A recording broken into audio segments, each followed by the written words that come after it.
말씀을 나누겠습니다. 누가복음 18장 9절부터 14절까지 말씀입니다. 또 자기를 의롭다고 믿고 다른 사람을 멸시하는 자들에게 이 비유로 말씀하시되, 두 사람이 기도하러 성전에 올라가니 하나는 바리새인이요 하나는 세리라.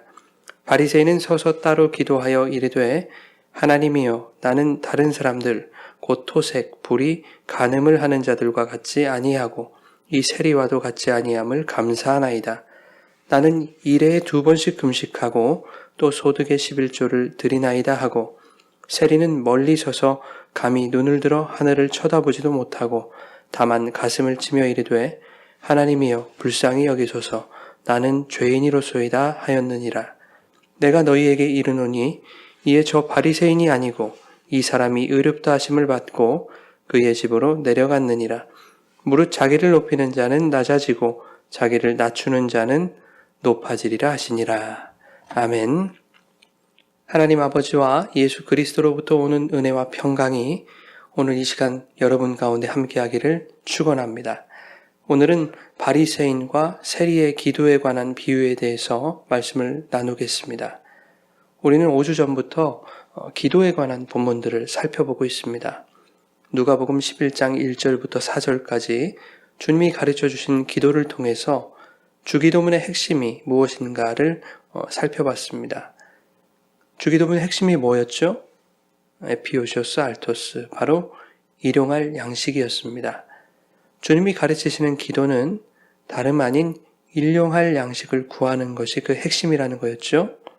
그 일용할 양식은 육적인 양식을 말하는 것이 아니라 그것을 먹어야만 영원히 살 수 있는 영생의 양식을 말하는 것이었다라고 했습니다. 그 영생의 양식은 예수님께서 요한복음 6장에서 친히 말씀하시고 있는 하늘에서 내려오는 살아있는 떡, 바로 예수님 자신을 말씀하는 것이었죠. 그러니 너희들은 기도할 때에 다른 것 구하지 말고 바로 그 예수, 영생하는 양식을 구해라 라는 것이었습니다. 그리고 우리는 그 뒤에 이어지는 5절부터 13절까지의 말씀을 통해서 그 양식, 예수라고 하는 양식은 아버지와 자녀 관계에서 당연히 구해야 하는 것이다.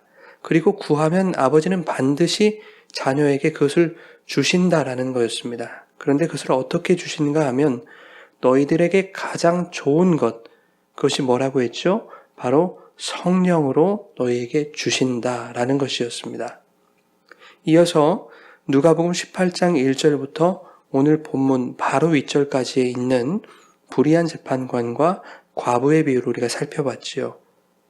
우리가 불의한 재판관과 과부의 이야기에서 내린 결론 중에 하나가 무엇이었습니까? 기도는 내가 원하는 것을 끈질기게 간청하는 것이 아니더라 하는 것이었죠. 과부는 자신의 소원을 들어달라고 재판관에게 나아가지 않았습니다. 단지 자신의 원한을 풀어줄 것을 호소했던 것이고, 불의한 재판관도 그녀의 원한을 풀어줬던 것이죠. 그럼에도 불구하고 오늘날 교회들의 일반적인 해석은 과부가 자신의 원한을 가지고 날마다 불의한 재판관을 찾아가자 불의한 재판관이 과부의 계속되는 탄원이 귀찮아서 그녀의 원한을 풀어줬다. 하물며 성도들이 원하는 바를 끈질기게 간청하면 하나님도 성도들의 기도하는 바, 그리고 그들의 원하는 바를 반드시 들어주시지 않겠는가? 라는 것 아니었습니까? 그러니 성도들아, 너희들이 원하는 것을 끈질기게 간청하고 기도하면 소원 성취할 수 있다. 라는 식의 해석이 매우 일반적인 해석이었습니다.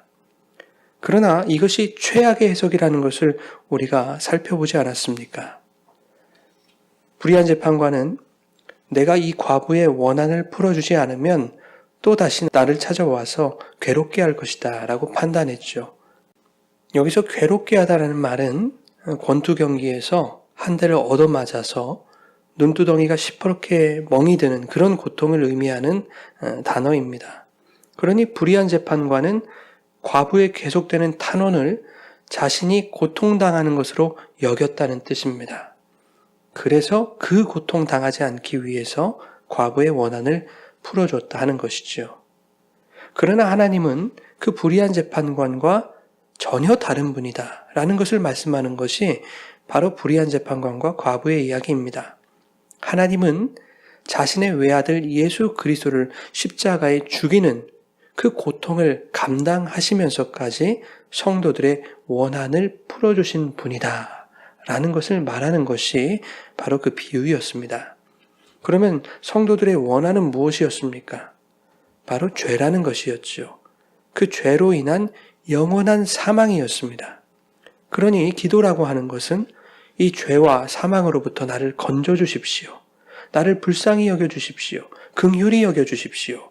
라고 그 의로우신 하나님께 탄원을 하는 것이지요. 그 기도에는 하나님은 반드시 나의 기도를 들어주실 것이고 죄와 사망으로부터 나를 건져주실 것이다 라는 믿음이 수반되고 있는 것입니다. 그런데 이러한 믿음을 가지고 살아가는 성도들의 삶에 자꾸만 낙심이 찾아와요.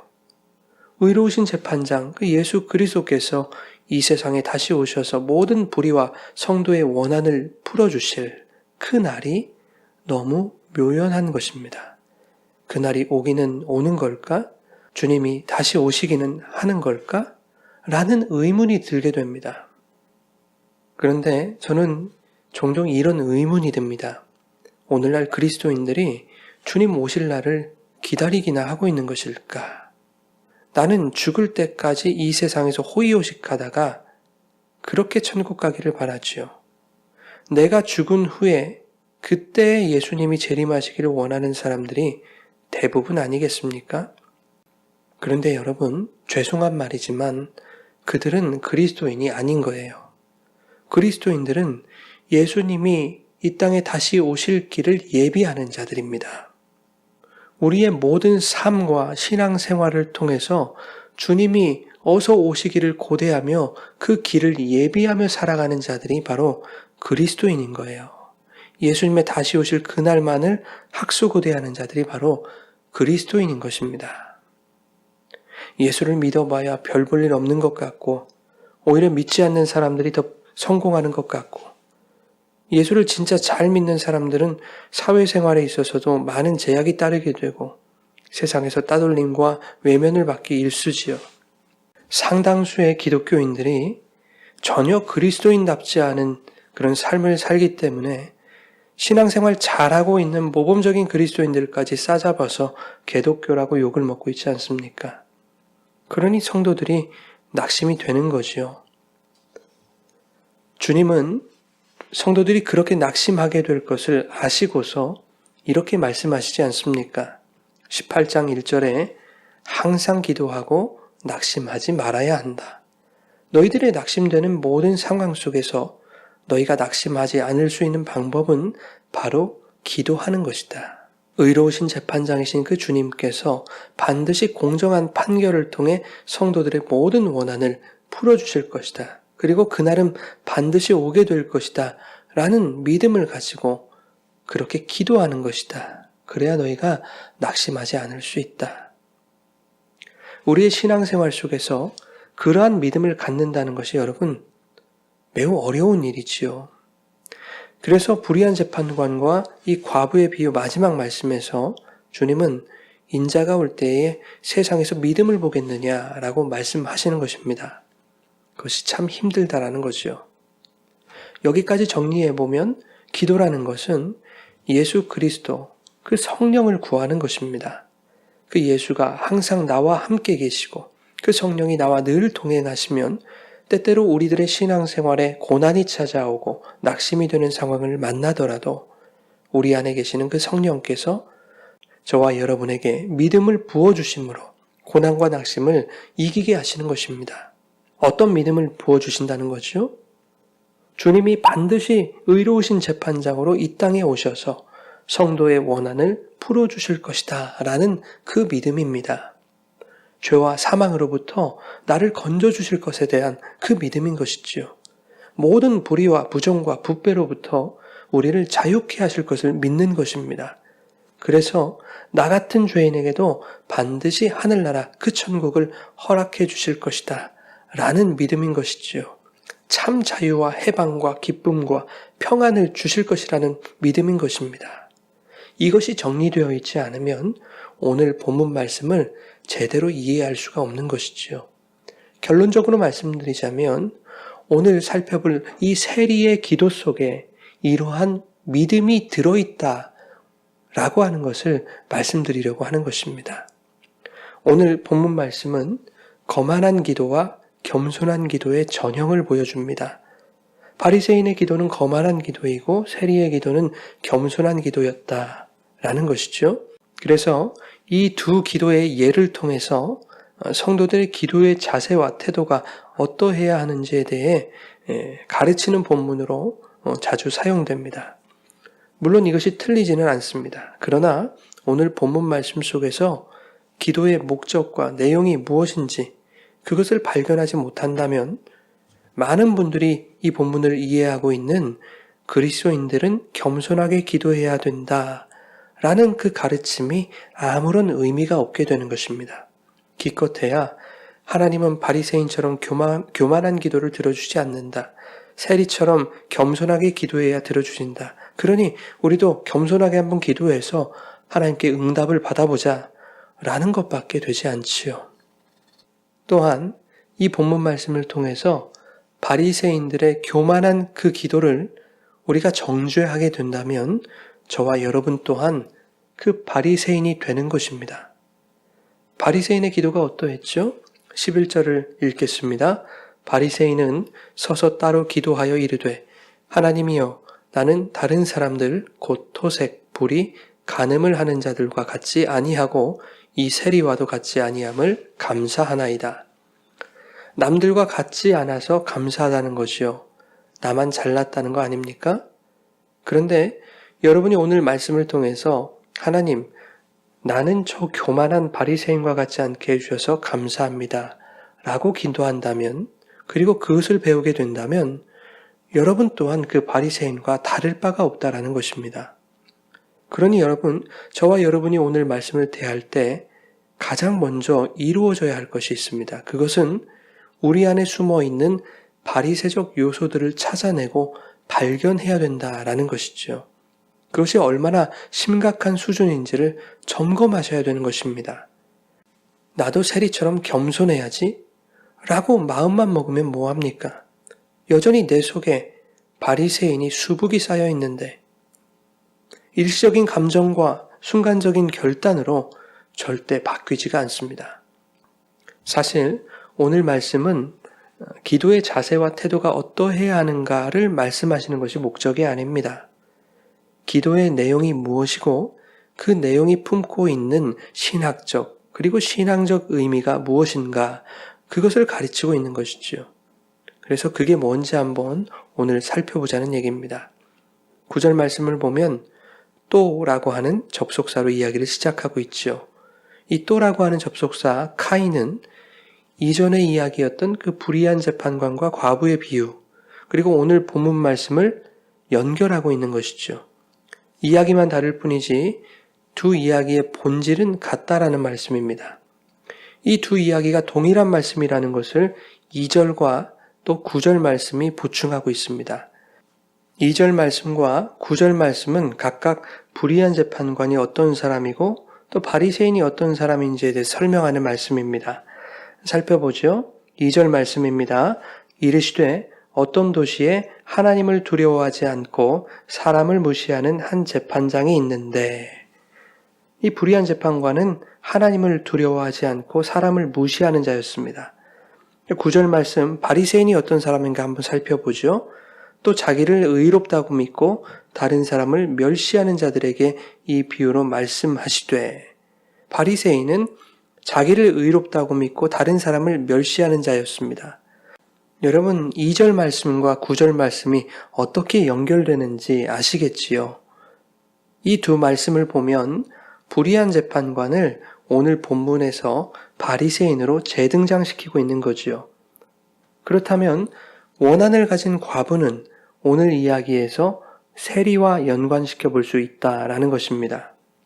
자, 그러면 먼저 바리새인은 어떤 사람인지 우리가 살펴보기로 하겠습니다.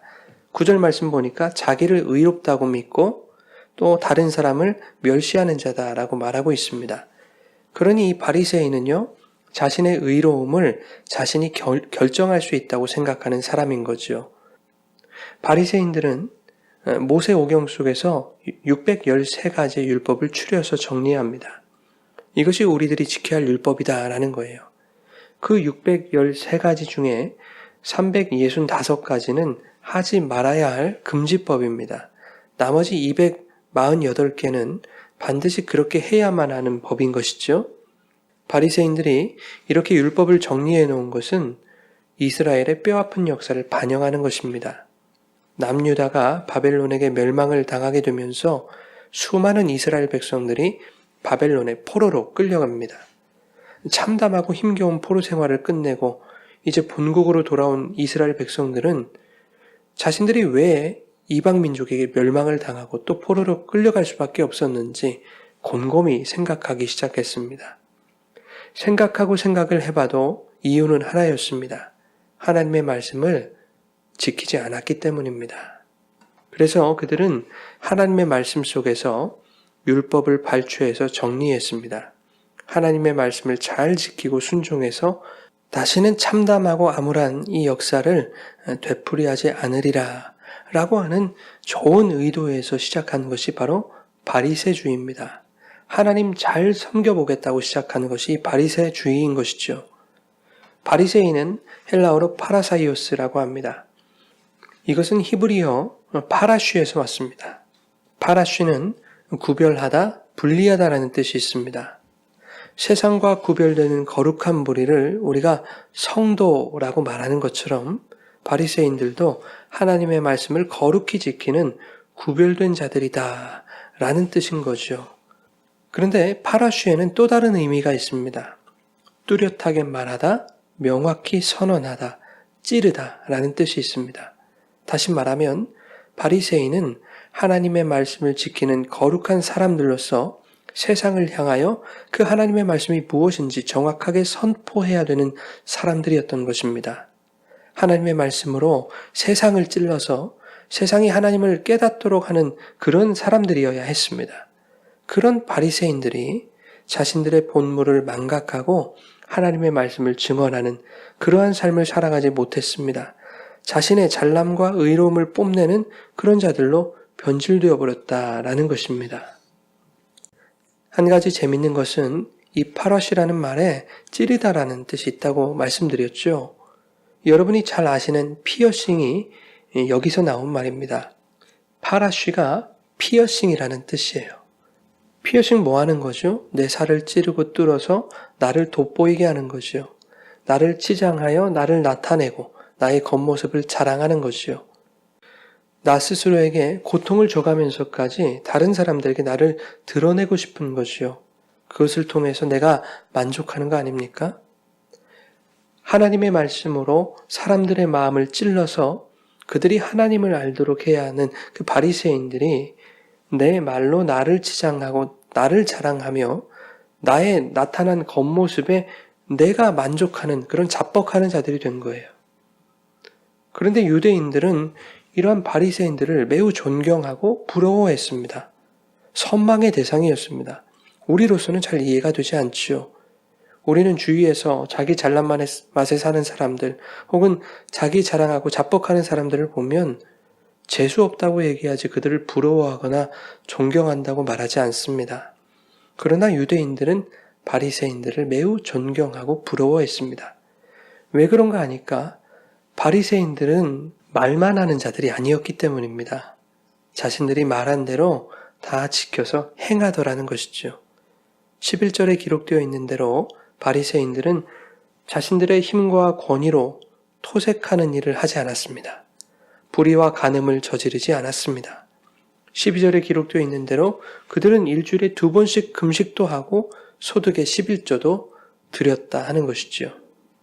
1세기 당시에 백성들은 안중에도 없는 그 위정자들의 횡포와 압제를 경험했던 이스라엘 백성들로서는 바리새인의 지위를 가지고서도 토색하지 않고 불의를 저지르지 않는 그 바리새인들을 존경할 수밖에 없었다는 것입니다. 바리새인들은 율법을 꽃밭으로 생각했습니다. 그래서 그 꽃밭을 보호하기 위해서 꽃밭 둘레에 울타리를 만들었어요.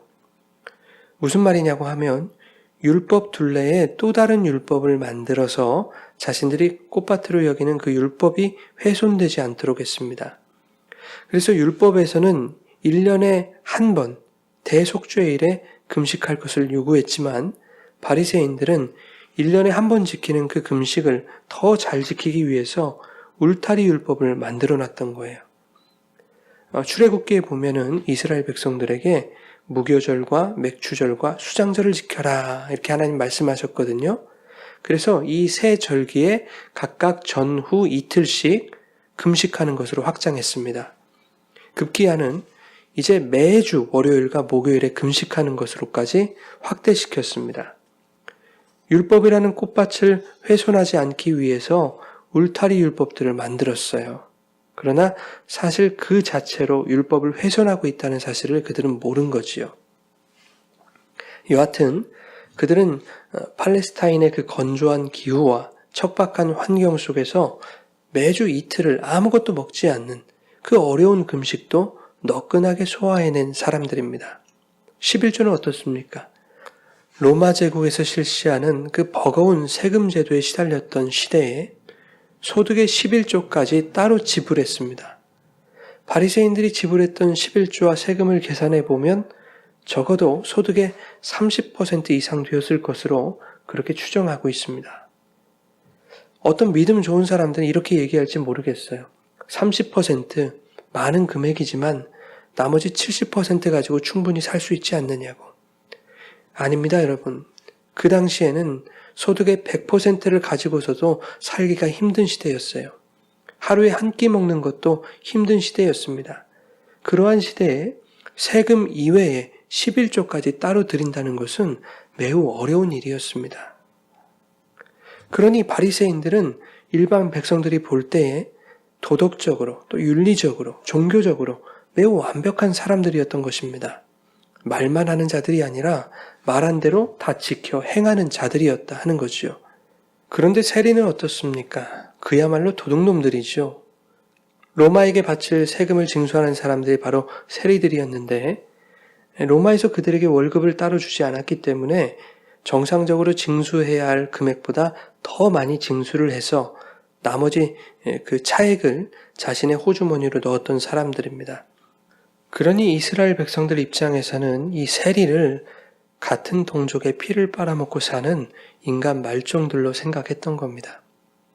오죽하면 사내들인 공의회에서는 세리들을 선민 공동체에서 제외시켜버렸습니다.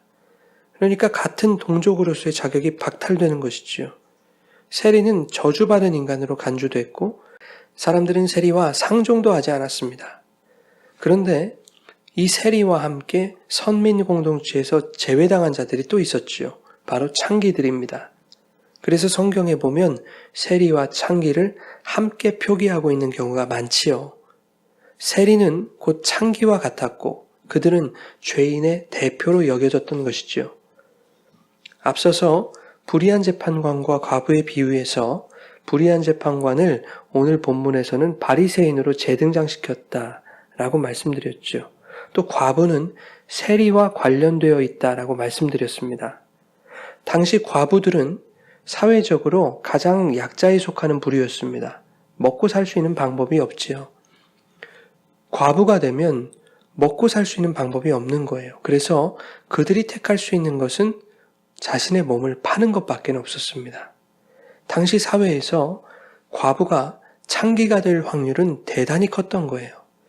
그래서 오늘 본문 말씀에서 과부의 재등장으로서 창기와 함께 죄인으로 대표되었던 세리가 등장하고 있는 것입니다. 그러면 바리새인과 세리의 기도를 한번 살펴보죠. 여러분 1세기 유대교 전통에 따르면 기도에는 3가지 유형이 있었다고 해요. 첫째는 죄를 고백하는 기도, 둘째는 베풀어 주신 것에 대한 감사의 기도, 셋째는 자신과 다른 사람들을 위한 간구였습니다. 이 3가지가 유대교 경건에 따른 기도의 유형이었습니다. 그런데 바리새인의 기도를 한번 보지요. 우선 10절에 보면 두 사람이 기도하러 성전에 올라갔다라고 말씀합니다. 그러니 바리새인도 기도를 한 것이고 세리도 기도를 했다라는 뜻입니다. 11절을 보면 바리새인이 이렇게 기도하죠. 우리가 보는 성경에는 주어가 많이 생략이 돼 있어요. 그래서 헬라어 성경대로 생략된 주어를 다시 삽입해서 우리가 해석해 본다면 이렇게 되는 거죠. 나는 다른 사람들 곧 토색, 불이 가늠하는 자들과 같지 않음을 감사합니다. 나는 이 세리와도 같지 않음을 감사합니다. 나는 일에 2번씩 금식하고 나는 소득의 11조를 드립니다. 나로 시작해서 나로 끝나는 기도입니다. 바리새인은 뭔가 감사하는 기도를 하는 것 같기는 해요. 그리고 또 다른 멋들어진 기도의 내용들을 늘어놓고 있습니다. 11조도 했고 금식도 했다라는 거죠. 그런데 지금 바리새인이 하고 있는 그 기도는 그들이 속한 유대교에서 정하고 있는 그 기도의 3가지 유형에 들어가지 않는다 하는 것입니다. 죄를 고백하는 것도 아니고 주신 것에 대한 감사도 아니고 타인을 위한 간구도 없다는 것이지요. 오히려 감사라는 말로 자신을 포장한 채 타인을 공격하고 다른 사람의 죄를 지적하고 있습니다. 오늘 본문 말씀은 바리새인이 기도하고 있다라고 그렇게 기록하고는 있습니다. 그러나 그것이 기도가 아닌 자기 자랑이 지나지 않는다라는 것을 11절 말씀이 분명히 보여주고 있습니다. 11절 서두에 바리새인은 서서 따로 기도했다라고 기록하고 있습니다. 헬라어 성경을 보니까 이 따로라고 해석하는 것이 뭔가 석연치 않다는 것을 알 수가 있지요. 프로스 헤아우톤이라는 말인데 여기서 프로스라는 말은 무엇을 향하여라는 뜻이고 이 헤아우톤이라는 말은 자기 자신, 그 자체 이런 뜻을 가지고 있습니다. 그러니 프로스 헤아우톤이라는 말은 자기 자신을 향해서 자기 자신으로부터 이런 뜻이라고 할 수 있겠습니다. 다시 말하면 바리새인은 지금 자기 자신을 향하여 기도하고 있다는 것입니다. 기도의 주체가 자기 자신이었고 기도의 대상도 자기 자신이었던 거예요. 그것은 기도가 아니지요. 독백입니다. 귀 있는 자들은 내 자랑을 들어라. 내 의로움을 한번 들어보아라 하고 그렇게 내뱉는 자기 과시에 지나지 않는 것입니다. 오늘날 교회에서도 이렇게 자기를 과시하는 사람들이 얼마나 많습니까? 기도 시간에 다른 사람들 전혀 배려하지 않고 고래고래 괴성을 질러가면서 내 말만 늘어놓기 좋아하는 사람들 얼마나 많습니까? 하나님이 주신 은혜에 감사한다 라고 포장하면서 결국에는 내 자랑, 자식 자랑, 사업 자랑, 돈 자랑, 성공 자랑하는 사람들 얼마나 많이 있습니까? 믿음 생활에 아직 어색한 초신자들이 있는 자리에서 방언이 나쁘다는 얘기는 아닙니다만 방언으로 크게 기도하고 혹은 이상한 쇳소리 내면서 씩씩거리면서 이렇게 위화감 내지는 공포 분위기를 조장하는 사람들이 참으로 많지요. 오늘날 교회 안에도 이런 바리새인들이 득실거린다고요. 그것은 하나님께 기도하는 것 아닙니다. 그냥 내 속에 있는 육적 자아의 그 욕망이 표출되는 것 뿐이지요. 그렇게 1시간, 2시간 하고 나면 뭔가 이룬 것 같고 나의 신앙과 믿음이 더욱 견고해진 것 같은 그런 자기 만족에 빠지게 되는 겁니다. 그런 자기 만족을 9절이 이렇게 얘기하고 있죠. 또 자기를 의롭다고 믿고. 자기 자신을 스스로 의롭다 여기게 하는 것은 그러한 기도뿐만이 아닙니다. 교회에 봉사하는 것, 사역과 직분을 감당하는 것, 선교와 전도를 하는 것, 헌금과 11조, 목사 말에 순종하는 것 등등 각종 신앙의 활동들을 통해서도 우리는 스스로 의롭다 여기는 죄에 빠질 수 있다라는 것을 여러분 경계하셔야 되는 것이죠. 제가 예전 교회 다닐 때 전도사 시절에 종종 구역 예배나 신방에서 설교할 기회가 있었습니다. 이렇게 가면 종종 헌금을 테이블 위에 올려놓는 분들이 계세요. 그거 왜 거기다 올려놓는 거죠? 정말 하나님께서 그에게 헌금하고 싶은 마음을 주셨다면 남들이 보지 않을 때 교회에 헌금함에 조용히 넣으면 되는 거 아니겠습니까? 그런데 왜 다른 사람들 보는 데서 헌금을 그렇게 올려놔야 되는 거죠? 같은 구역원 중에 어떤 분이 저한테 이렇게 얘기를 하세요. 전도사님, 구역예배 드릴 때 꼭 헌금해야 되나요? 저는 솔직히 부담되는데요. 여러분, 왜 이런 부담을 줘야 합니까? 우리의 형제, 우리의 자매라면서요. 그런데 우리 형제 자매에게 왜 그런 부담을 줘야 되지요? 그리고 왜 그들이 구역예배에서 떠나게 만들어야 되지요? 왜 그들이 신방을 기피하게 만들어야 되지요? 이거 참 잘못되었지요. 그저 나를 드러내고 싶은 것뿐이에요. 나 이 정도 한다라는 겁니다. 제가 갈 때마다 헌금을 올려놓으시는 그 집사님에게 조심스럽게 이렇게 부탁을 드렸습니다. 집사님, 이거 저한테 주셔서 제가 제 마음대로 쓰면 어쩌시려고 그래요. 그러지 마시고 다음부터는 교회 헌금함에 이렇게 헌금하시라고 제가 오해되지 않게 그렇게 잘 말씀을 드렸습니다.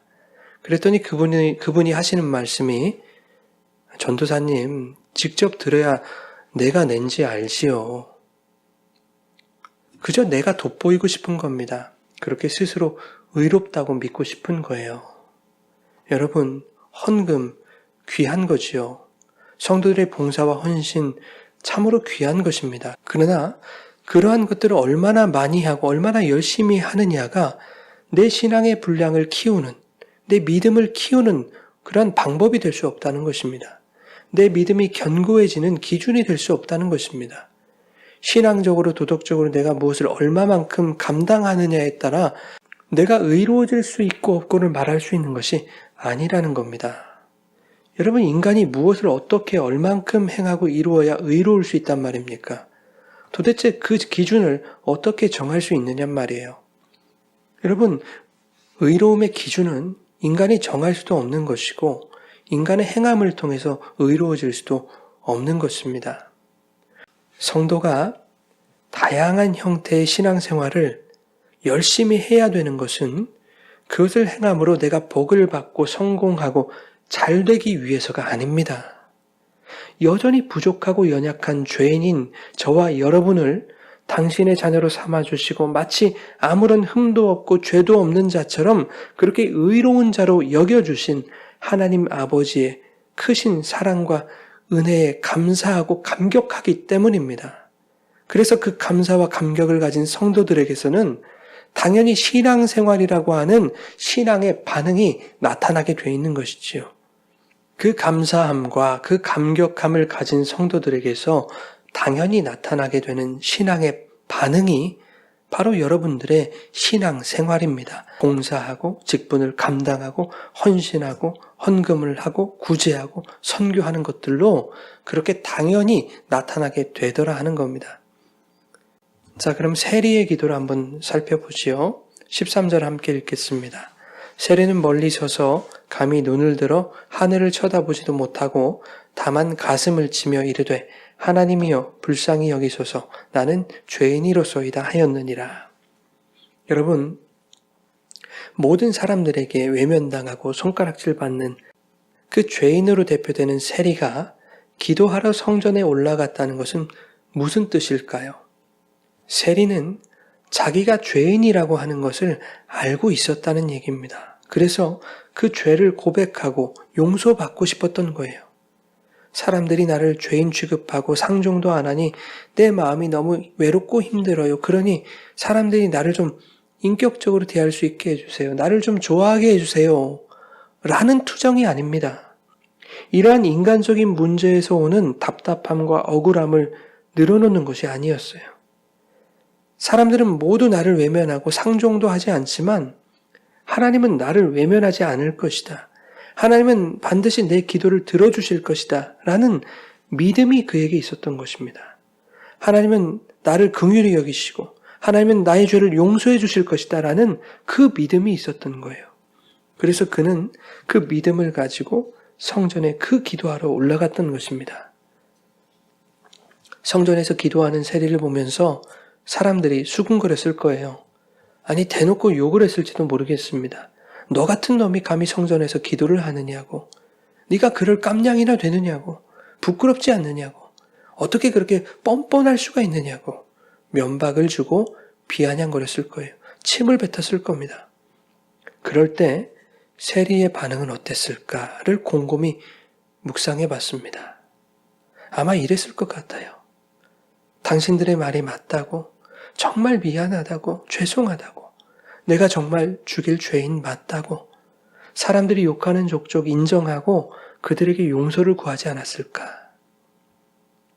세리는 아마도 북받쳐 오르는 감정을 추스르지 못하고 닭똥 같은 눈물을 흘리며 그렇게 기도했을 거예요. 감히 눈을 들어 하늘을 쳐다보지 못하고 가슴을 치며 이렇게 기도했을 겁니다. 하나님, 나는 죄인입니다. 나는 죄인입니다. 나를 불쌍히 여겨주소서. 이것이 세리의 기도의 전부였습니다. 그런데 하나님은 이 화려하지도 않고 멋스럽지도 않은 짧은 기도를 들으시는 거예요. 어떠한 윤리와 도덕적인 행함도 거기에는 없었습니다. 어떠한 신앙적, 종교적 행함도 나타나지 않은 이 단순한 기도. 그러나 심장이 터지고 애가 끊어질 듯한 이 통회하는 마음과 상한 심령으로 드리는 이 진정한 기도를 하나님이 들으시는 것입니다. 세리가 나를 불쌍히 여겨달라고 이렇게 말하지요. 불쌍히 여기다라는 단어는 속죄하다라는 뜻입니다. 단순히 내 처지를 측은하게 여겨달라는 말이 아닙니다. 세리는 자신이 죄인임을 진정으로 고백하고 있고 지금 하나님의 대속의 은혜를 구하고 있는 거죠. 이것이 바로 기도인 것입니다. 이렇게 기도하면 하나님은 내 죄를 속해 주실 것이다 라는 믿음을 가지고 하는 그러한 기도인 거예요. 그러니 14절에 주님은 이렇게 선언하시죠. 스스로 자신이 의롭다고 선언한 그 바리새인이 아니라 모든 사람들이 죄인이라고 손가락질하는 이 세리가 의롭다 하심을 받았다. 의롭다 하심을 받았다는 표현은 완료 수동태로 기록되어 있습니다. 무슨 말이냐면 이 의로움이라고 하는 것은 나의 도덕적, 윤리적, 종교적인 행함과 노력과 열심으로 이룰 수 있는 것이 아니라는 뜻입니다. 그것은 하나님이 의롭다 여겨주셔야 의롭게 되어진다라는 말입니다. 여러분, 누가 봐도 삶이나 행위적으로 바리새인이 의로운 자처럼 보이지요. 누가 봐도 세리는 더러운 죄인인 거예요. 의와는 어떠한 상관도 없는 그런 사람인 것 같아요. 그러나 주님은 누가 봐도 더러운 그 죄인을 의롭다고 여겨주신 거지요. 왜 그렇습니까? 세리가 죄인이기 때문입니다. 그리고 그가 상한 심령으로 자신의 죄를 고백하며 하나님 앞에 나아오고 있기 때문입니다. 누가복음 5장 32절에 주님이 이렇게 말씀하십니다. 나는 의인을 부르러 온 것이 아니라 죄인을 불러 회개시키러 왔다. 마가복음 2장 17절에도 건강한 자에게는 의사가 쓸데없고 병든 자에게라 쓸데있다 라고 말씀하시죠. 내가 잘났다고, 내가 의인이라고 그렇게 거들먹거리는 자에게 주님이 찾아가실 이유가 없다는 것입니다. 내가 죄인이라고. 그러니 나를 불쌍히 여겨달라고 그 주님의 은혜를 구하는 자를 주님은 만나주십니다. 마태복음 9장 13절 이렇게 되어 있습니다. 너희는 가서 내가 긍휼을 원하고 제사를 원하지 아니하노라 하신 뜻이 무엇인지 배우라. 나는 의인을 부르러 온 것이 아니요 죄인을 부르러 왔노라 하시니라. 호세아 6장 6절에도 동일한 말씀이 기록되어 있습니다. 나는 인애를 원하고 제사를 원하지 아니하며 번제보다 하나님을 아는 것을 원하노라. 주님께서 긍휼과 인애를 원하시고 제사를 원하지 않으신다라는 것이 무슨 뜻인지 배우라고 하시지요. 하나님을 아는 것을 원한다라고 말씀하십니다. 그러니 그게 무슨 뜻인지 우리가 살펴봐야겠지요. 이사야 66장 2절부터 4절에 이렇게 되어 있습니다. 나 여호와가 말하노라. 내 손이 이 모든 것을 지었으므로 그들이 생겼느니라. 무릇 마음이 가난하고 심령에 통회하며 내 말을 듣고 떠는 자, 그 사람은 내가 돌보려니와 소를 잡아 드리는 것은 살인함과 다름이 없이 하고 어린 양으로 제사 드리는 것은 개의 목을 꺾음과 다름없이 하며 드리는 예물은 돼지의 피와 다름없이 하고 분향하는 것은 우상을 찬송함과 다름없이 행하는 그들은 자기에게를 택하며 그들의 마음은 가증한 것을 기뻐한즉 나 또한 유혹을 그들에게 택하여 주며 그들이 무서워하는 것을 그들에게 임하게 하리니 이는 내가 불러도 대답하는 자가 없으며 내가 말하여도 그들이 듣지 않고 오직 나의 목전에서 악을 행하며 내가 기뻐하지 아니하는 것을 택하였음이라 하시니라. 이스라엘이 제사도 드리고 예물도 드리고 분향도 했습니다. 그러나 하나님 말씀하시는 거예요. 너희가 하는 모든 것들이 하나님이 원하시지 않는 가증한 것들이다 라고 말씀하시는 겁니다. 오히려 율법이 금하고 있는 죄악과 부정한 것들과 껍데기로 너희들 하고 있지 않느냐 말입니다. 그렇게 너희는 내가 기뻐하는 것을 택하지 아니하고 너희의 가증한 길을 택하여 그것을 기뻐하는 자들이다. 너희가 나에게 제사를 드리고 율법을 지킨다고는 하지만 그것은 내 눈앞에서 악을 행하는 것이고 우상 숭배하는 것에 지나지 않는다. 그러한 너희들에게 심판이 임할 것이다. 그러나 마음이 가난하고 심령의 통회함으로 내 앞에 나오는 자들은 내가 붙들 것이다. 오늘 본문 속의 그 바리새인들에게 그리고 저와 여러분들에게 경고하시는 말씀 아닙니까? 바리새인들아, 너희가 도덕적으로 완벽한 삶을 산다고 해도 너희가 일주일에 2번씩 금식을 하고 도에 지나게 그렇게 11조를 해도 그리고 성도들아, 너희가 열심히 교회에 봉사하고 구제하며 선교를 한다고 해도 그것을 통해 너희들의 만족을 삼고 너희들의 기쁨을 취하기를 원한다면 그것을 통해 너희의 종교적 성취감과 믿음의 분량을 채울 수 있다고 생각한다면 그것으로 너희가 의로워질 수 있다고 생각한다면 그러한 너희에게 심판이 임하리라. 무릇 자기를 높이는 너희를 내가 낮추리라. 그러나 아무것도 하지 않는다 할지라도 때로는 사람들의 멸시와 조롱을 받는 누가 봐도 죄인의 모습으로 살아가는 자들일지라도 상한 심령과 애통하는 마음으로 하나님 앞에 나와서 자신의 죄를 자복하고 은혜를 구하는 자들, 그들을 내가 도우리라. 하나님 앞에서 자기를 낮추는 자들을 내가 높일 것이다. 내가 그들을 구원하리라. 이렇게 말씀하고 계시는 것입니다. 여러분, 세리는 또다시 세금을 징수하러 갔을 수도 있습니다. 또다시 동족의 피를 빨아먹는 그 불의를 저질렀을 수도 있습니다. 그렇다고 해서 누가 그들에게 돌을 던질 수 있단 말입니까? 물론 그것이 잘하는 일이라고 세리를 변호하고 싶은 마음은 없습니다. 그러나 우리들의 모습 속에 그러한 세리의 모습이 과연 없느냐 하는 것입니다. 누가 하나님 앞에서 완전할 수 있습니까? 누가 하나님 앞에서 의로울 수 있느냐 말이지요. 예전에 한 은퇴하신 목사님과 얘기를 나눈 적이 있습니다. 그분이 파주에서 젊었을 때 개척을 하셨는데 여러분 아시다시피 파주에는 군부대가 많이 있지요. 또 군부대 주변에는 유흥가들이 많이 있지 않습니까? 술집들이 이렇게 많이 있는데 개척하신 교회에 술집에서 접대원으로 종사하셨던 여성분들이 나오기 시작한 거예요. 그래서 목사님에게 고민이 생겼습니다. 이 여인들이 낸 그 헌금을 어떻게 해야 되는가라는 고민이었어요.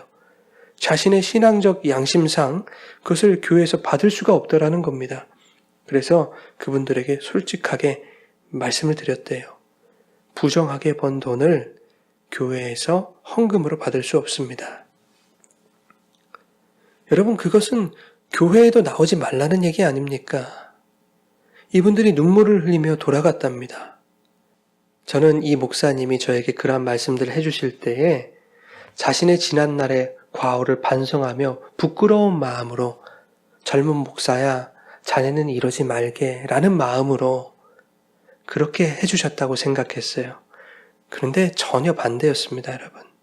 목사님은 이 이야기를 매우 자랑스럽게 얘기하시더라고요.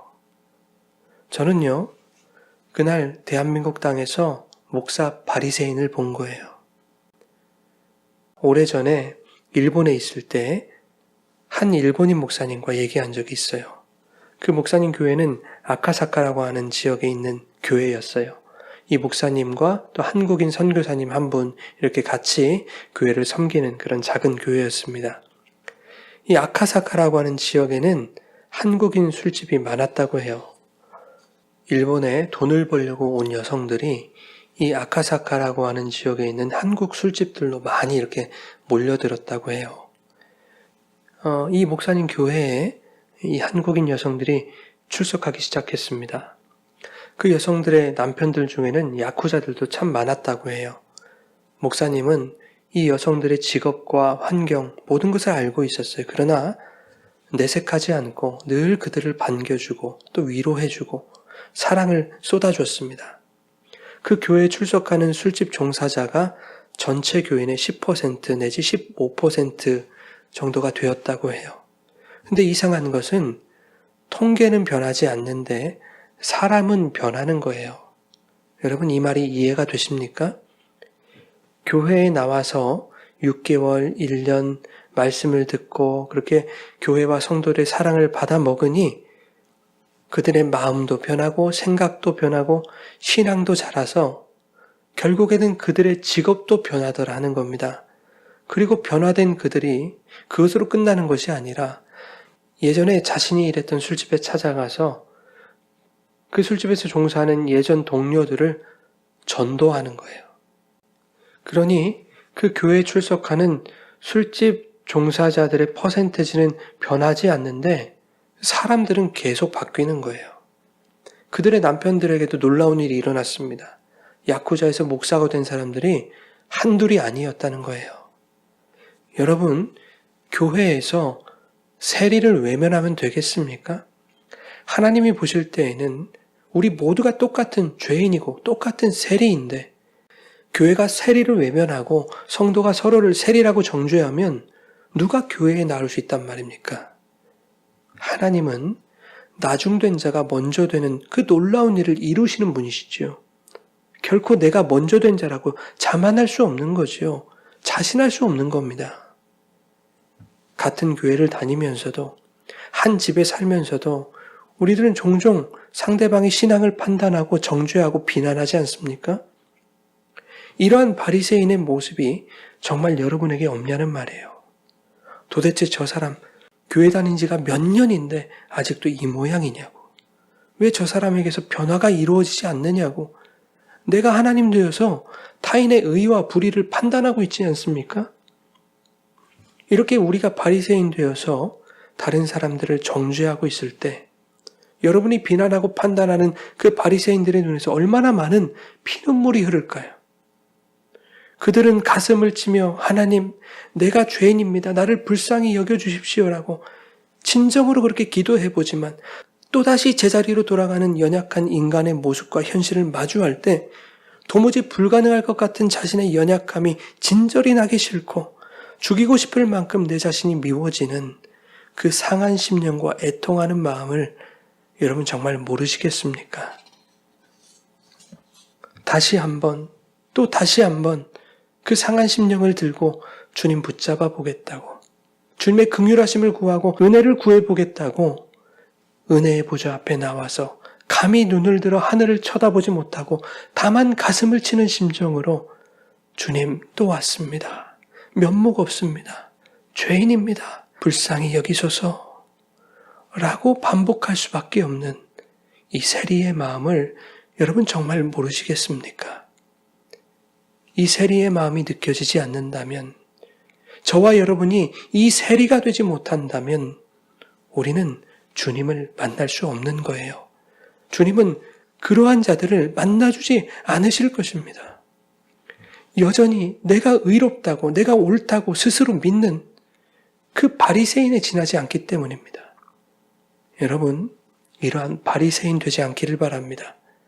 여러분이 신앙생활을 아무리 멋들어지게 잘하고 많은 열매를 맺는다고 해도 여전히 여러분이 바리새인이라면 하나님은 그 모든 것을 가증한 것으로 여기실 것입니다.